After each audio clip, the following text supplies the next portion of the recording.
Was this not about a bunch of three-pointers, but the timeliness of those three-pointers from like Caleb and Myles that kind of put you guys in a comfortable position tonight? Yeah, I think that they stepped up huge. Myles obviously came in and came off the bench. It's not easy to come off the bench and hit big shots like that. And when he hit that first one, I figured he might hit 2 or 3 more. And then Caleb just having that confidence, he kept working on it. We talked a little bit about maybe Xavier not guarding a few of our guys, kind of backing up and just clogging up that paint. And when he got that pop 3 and took it without even blinking twice, it looked good right away. And I think it's just the confidence, amount of work the guys put in to hit those big shots and those timely shots for us. Myles, just talk about how you got into a rhythm coming off the bench, knocking down 2 threes early, and then the big one at the end.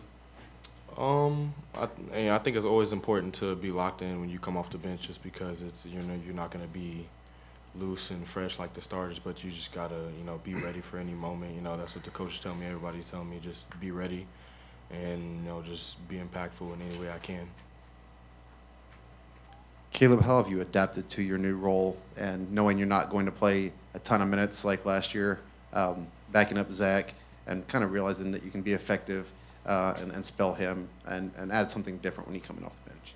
Yeah, I would say kind of just my mindset above everything, and something that I would say I've kind of tried to keep throughout my whole career is just, whatever role I'm given, doing that to the best of my ability and doing it with joy. Which isn't always easy, because sometimes you're playing 5 minutes, sometimes you're playing a lot more. Kind of just depends on how the game pans out. And Coach Paint talked tonight about how each guy is going to have different nights. It's not going to be everybody on every night, but you just got to be ready. But no, like I said, just playing with joy and just whatever my role is. Like I said, just doing it to the best of my ability. Myles, over here. You're coming off the bench, but it's a very purposeful role off the bench where you're kind of coming off as an energy source after the last 10 minutes of the half. How have you kind of bought into that, and kind of how targeted your bench role kind of is? Like I said, just being impactful and being ready, and just whenever I come off the bench, being impactful in any type of way, just trying to help my team win, and just being ready. For Caleb, you look like you got your stroke back. Is it confidence? Is it mechanics? Is it the way your teammates are getting the ball? What's kind of gone into the three-point success here you've had? Yeah, I would just say, kind of realizing obviously I didn't shoot it great last year, so I'm probably going to have more time and more space this year, especially, at the first few games before I can prove that I can knock it down consistently. So I'd say just trying to be patient with it, not rushing myself, and kind of like Fletcher talked about with what Coach Paint talked about, just taking those opportunities, not trying to force them, but just taking what the defense gives me.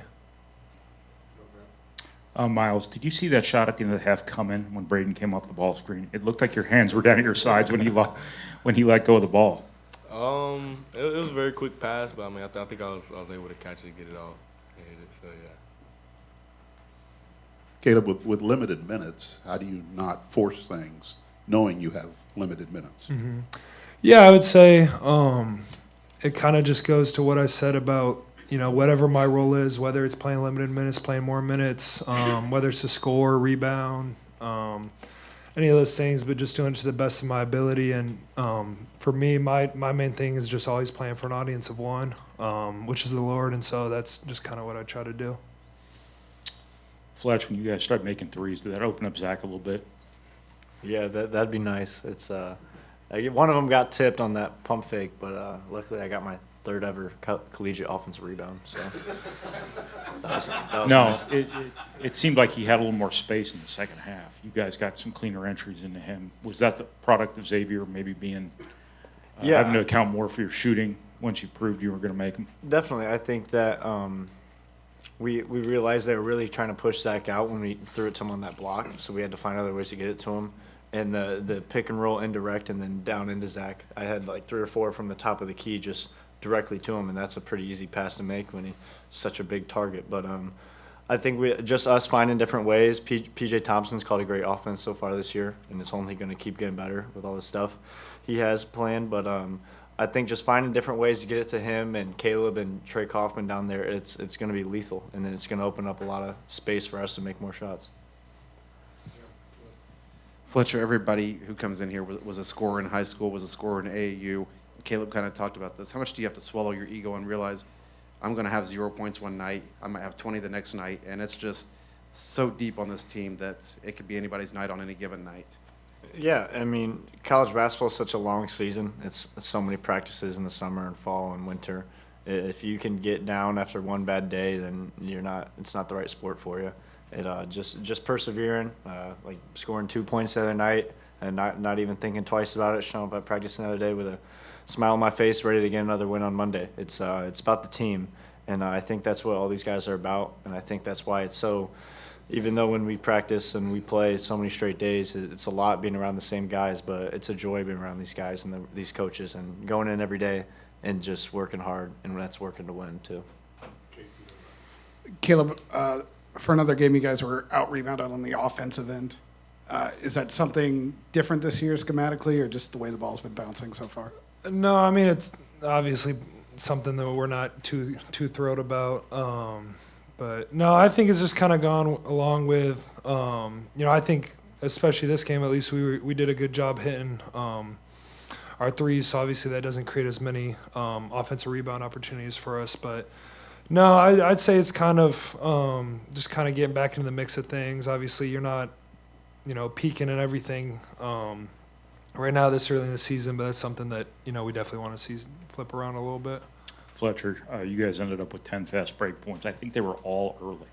How important was that to kind of ushering you guys through some early struggles, getting Zach going and things like that? And I think a couple of them were off your steals. Just what's the mentality of this team when the ball's loose and you can see the rim the other way? Yeah, I think one of our main focus this year was having more pressure on the ball. And when we can pressure guards, and Lance and Brady do a great job of it, and getting the passing lanes, and it's hard to win games without any just easy buckets. And when we can get out and run, we can get steals, we can get quick outlets. When you got three guards that can all push the ball and sprint down the floor and make shots, it's real tough to guard, and it just opens up so much more for Zach and the other bigs when we're running the floor and we're running wide, and it's just tough to stop.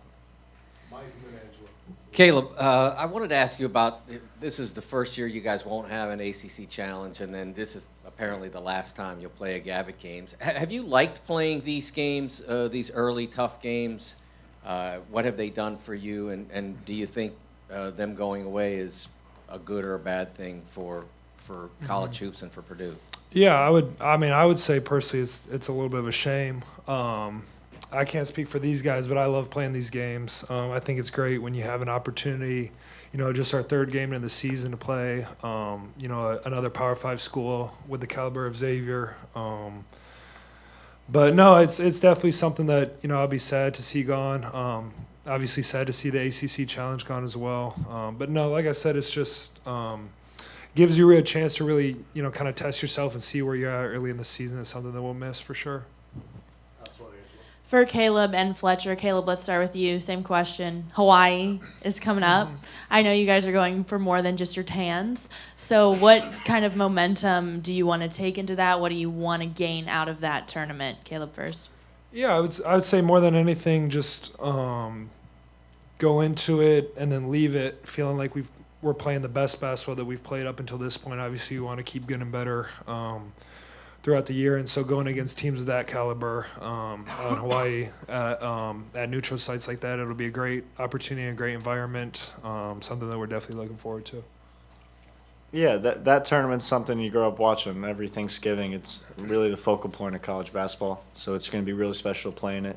And then obviously with the field we have this year, it's going to be tough competition. It's not going to be easy, and we're going to have to bring our best, and the 3 straight days is tough too. So we're going to have to be ready to go. We're going to have to be locked in, and we're going to have to play a little bit better.